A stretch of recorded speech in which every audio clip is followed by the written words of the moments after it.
La polio est en recul au Pakistan, un des pays au monde où la maladie est encore endémique. Les autorités sanitaires ont constaté une chute de 62% des cas en 2016.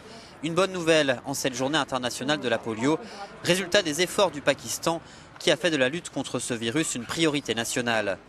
Car ici, pour combattre le virus, il faut surmonter de nombreux obstacles. Ce vaccinateur, dont le visage a été flouté pour des raisons de sécurité, les connaît bien.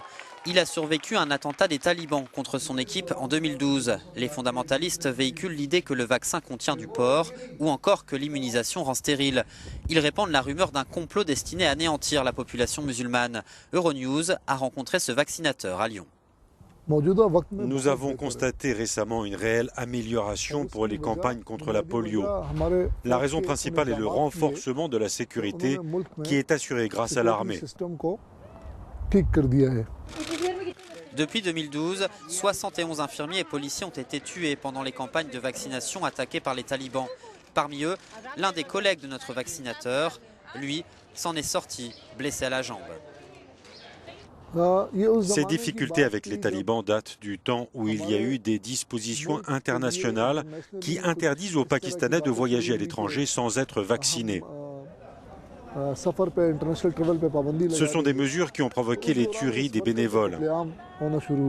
Je voudrais insister sur le fait que la population n'est pas contre cette campagne de vaccination. Je voudrais également dire que les soins dispensés à la mère et à l'enfant ont besoin d'être renforcés. Nous intervenons dans des zones extrêmement montagneuses et la problématique des enfants qui manquent, des enfants qu'on n'arrive pas à atteindre, est très importante. C'est assez triste que les mères aient à se déplacer vers les dispensaires avec leurs enfants pour exiger la vaccination, justement parce que nous avons des difficultés d'accès à ces zones. Ce vaccinateur a consacré 20 ans à la lutte pour l'éradication de la polio au Pakistan. Il mène notamment des campagnes de sensibilisation auprès des religieux. Malgré le lourd prix qu'il a déjà payé, il est déterminé à continuer sa mission.